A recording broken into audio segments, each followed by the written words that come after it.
आज हम देखेंगे कैसे राजस्थान हाई कोर्ट में जो वैकेंसियाँ निकली हैं उसका फॉर्म हम कैसे भरेंगे। देखते हैं। ब्राउज़र में जाएं और उसके सर्च बार में सरकारी रिजल्ट .com टाइप करें।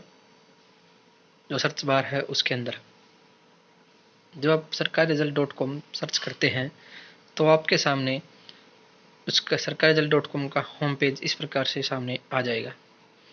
तो आप देखेंगे इसमें बहुत सारे कॉलम हैं, latest job, admit card, result.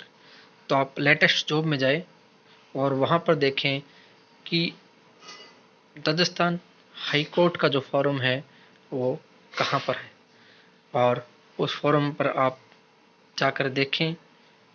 उससे ऊपर भी आपको बहुत सारी वैकेंसियाँ हैं, उनके बारे में बताएंगे जो जो वैकेंसियाँ आई हुई हैं अभी, और जैसे एसएससी की आई हुई हैं और वगैरह कुछ। ये जो मैं आपकी तरफ तीर का निशान है, इस पे जाकर आप राजस्थान हाई कोर्ट कलरक वॉर्यूज वैकेंसी दिखाई दे रहा है आपको, इस पर आप क्लिक करें। क्लिक करने के बाद आपके सामने इसकी बहुत सारी डिटेल खुल जाएंगी, जैसे इसकी एलिजिबिलिटी, इसमें क्या क्या एलिजिबिलिटी चाहिए, क्या योग्यता चाहिए, कितनी एज चाहिए। देखिए एप्लीकेशन बिगिनिंग डेट 1 तारीख को स्टार्ट हुई, 1/11 लास्ट डेट है, फीस की लास्ट डेट 1/2/11 है।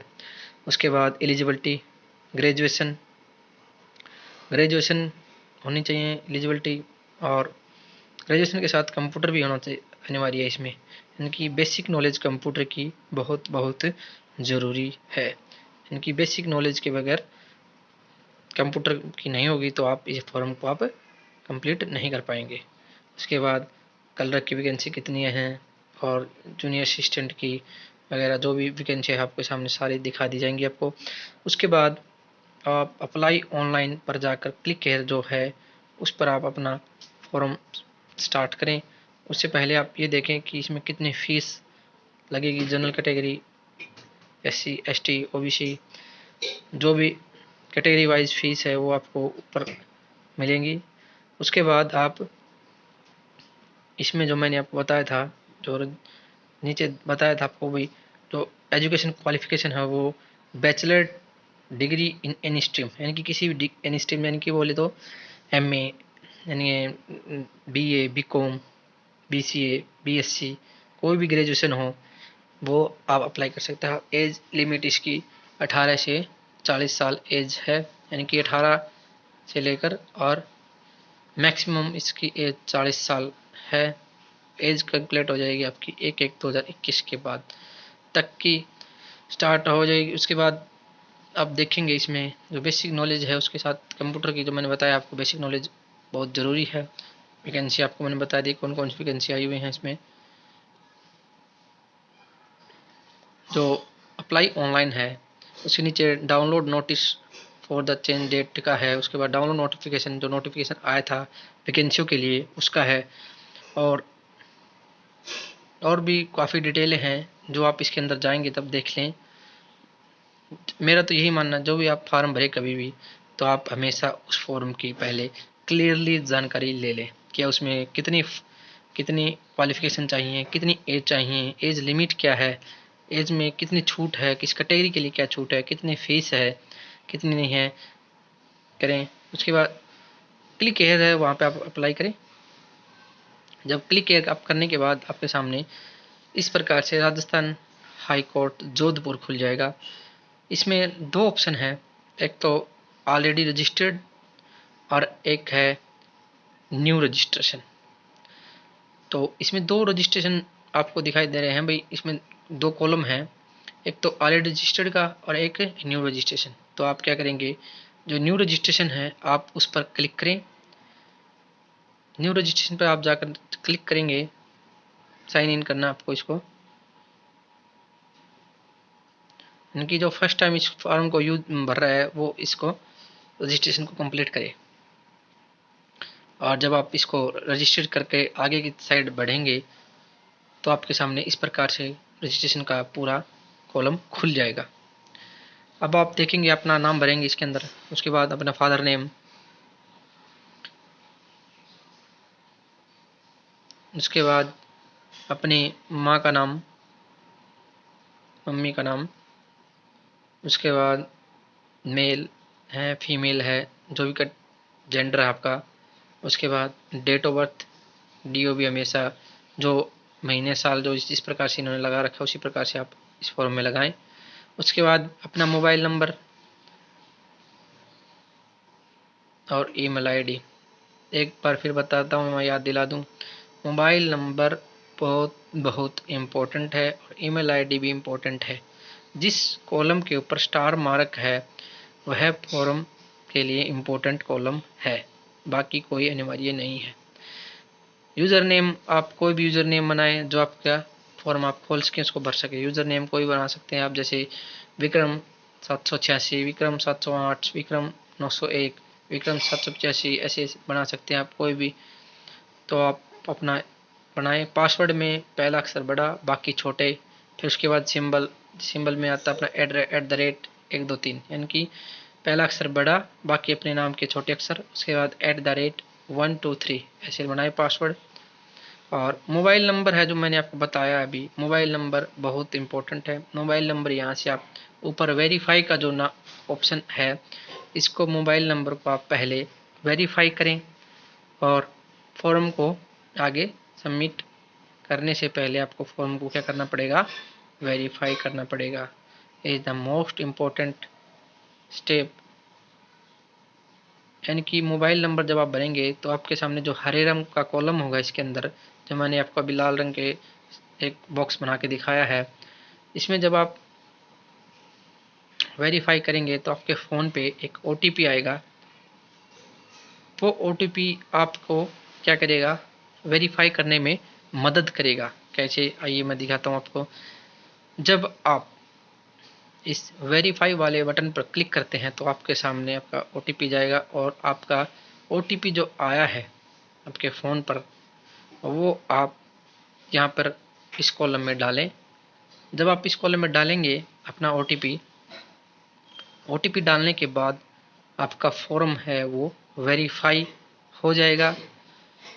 वेरीफाई होने के बाद आप नेक्स्ट स्टेप में जाएंगे, यानी कि ओके हो गया, आपका वेरीफाई हो गया। उसके बाद आप अपना जो इमेज है, कैप्चा है, उसको डालकर फॉर्म को आगे रजिस्टर करें। जब आप फॉर्म को रजिस्टर करते हैं तो आपके फ़ोन पर आपका पासवर्ड तो नहीं जाएगा, लेकिन पासवर्ड आपने बनाया है तो आपको याद रखें, और आपका यूज़र नेम चला जाएगा। अब आपको याद रखनी बात क्या है, जो ऊपर टाइमिंग चल रहा है कि इस फॉर्म को सीजन एक्सपायर होने का आधे घंटे टाइम, यानी कि आधे घंटे में आपको ये फॉर्म कंप्लीट करना है, नहीं तो आपको दोबारा फिर से वापस जाकर अपना रजिस्ट्रेशन नंबर और लॉगिन नंबर डालकर फिर से स्टार्ट करना पड़ेगा। एक बार मैं आपको लॉग आउट करके फिर दिखाता हूँ कैसे बनना है। अपना यूज़र नेम डालें और पासवर्ड जो आपने बनाया था वो पासवर्ड डालें। पासवर्ड डालने के बाद और अपना जो इमेज है वो डालें और लॉगिन करें। लॉगिन करने के बाद आपके सामने कुछ इस प्रकार से स्टेप खुल जाएंगे, जिसमें आप अपनी बेसिक डिटेल, यानी कि बेसिक जानकारी इसके अंदर डालेंगे।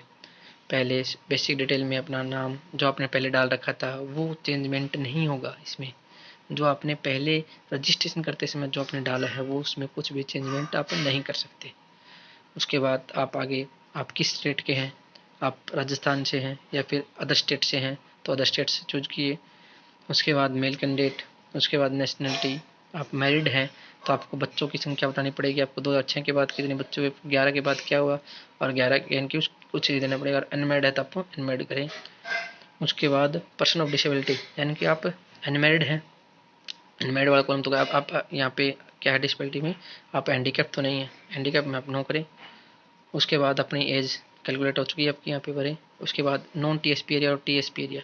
नॉन TSP एरिया होता है कि आप अनारक्षित क्षेत्र और एक आरक्षित क्षेत्र, आप अनारक्षित क्षेत्र में जो सीट भरे हैं वो भर सकते हैं। अनारक्षित क्षेत्र होता है वो केवल आरक्षित क्षेत्र वाले भर सकते हैं, और अनारक्षित क्षेत्र कोई भर सकता है। आइए हम आगे डाल दिया हमने जहाँ जहाँ हमने प्रेफरेंस दिया है, जहाँ जहाँ जो जॉब के लिए। उसके बाद BPO, अपना डिस्ट्रिक्ट, उसके बाद अपना पिन कोड, और उसके बाद अपना स्टेट चूज करें। उसके बाद अपनी क्वालिफ़िकेशन, उसके बाद पासिंग ईयर और डिवीज़न, +2 की भी, वैसे इसका पासिंग ईयर और डिवीज़न, उसी पर ग्रेजुएशन का भी डिवीज़न, इनकी यूनिवर्सिटी कौन सी MDU है, राजस्थान यूनिवर्सिटी है, जो भी है आप उसके अंदर डालें और अपना डिवीज़न डालें, फर्स्ट सेकंड जो भी है। कंप्यूटर नॉलेज यस करना पड़ेगा आपको, नहीं तो नो करेगा तो आप कब नहीं भर पाएंगे। बाकी जितने भी ये कॉलम हैं आप इसको FIR वगैरह कुछ भी हुई है तो आप इसमें कुछ नो करें। उसके बाद अपना प्लेस जो भी है आपका डालें।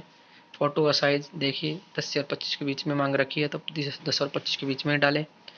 उसके बाद फ़ोटो डालने के बाद आप अपनी क्या करेंगे, इसके अंदर इमेज में अपना फ़ोटो साइन को सेलेक्ट करके फ़ोटो साइन को चूज करें। उसके बाद अपना साइन क्या मांग रखा है, साइन चूज करें।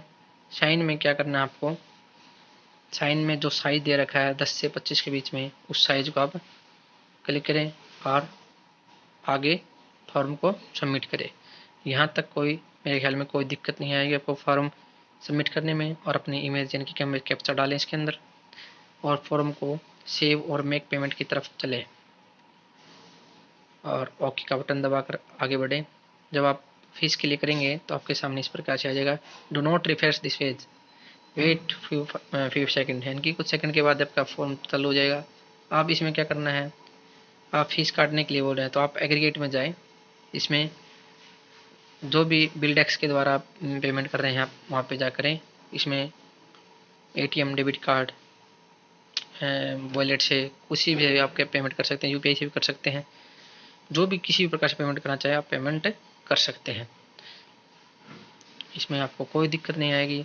और एक और मैं बात बताता हूँ, राजस्थान की जो वैकेंसी आती हैं वो 2 साल के लिए एक बेसिक पीरियड होता है जिसमें सैलरी इनकी नॉर्मल बेसिक रहती है, 14,000 के आसपास रहती है जो भी फीस यानी कि जो सैलरी होती है। बाकी 2 साल के बाद आपको इनमें पक्का कर दिया जाता है और उसके बाद इनकी सैलरी है वो ज़्यादा बढ़ जाती है। राजस्थान में बहुत अच्छी वैकेंसियाँ निकली हुई हैं दोस्तों, अच्छी तैयारी करो और अच्छा फॉर्म है डाल दें, कोई ज़्यादा टाइम नहीं लगता फॉर्म में, और अपना फॉर्म को सबमिट करें। इसी प्रकार के इंटरेस्टेड वीडियो देखने के लिए आप मेरे चैनल क्रेजी ऑनलाइन को सब्सक्राइब करें, लाइक करें, कमेंट करें और शेयर करें। धन्यवाद।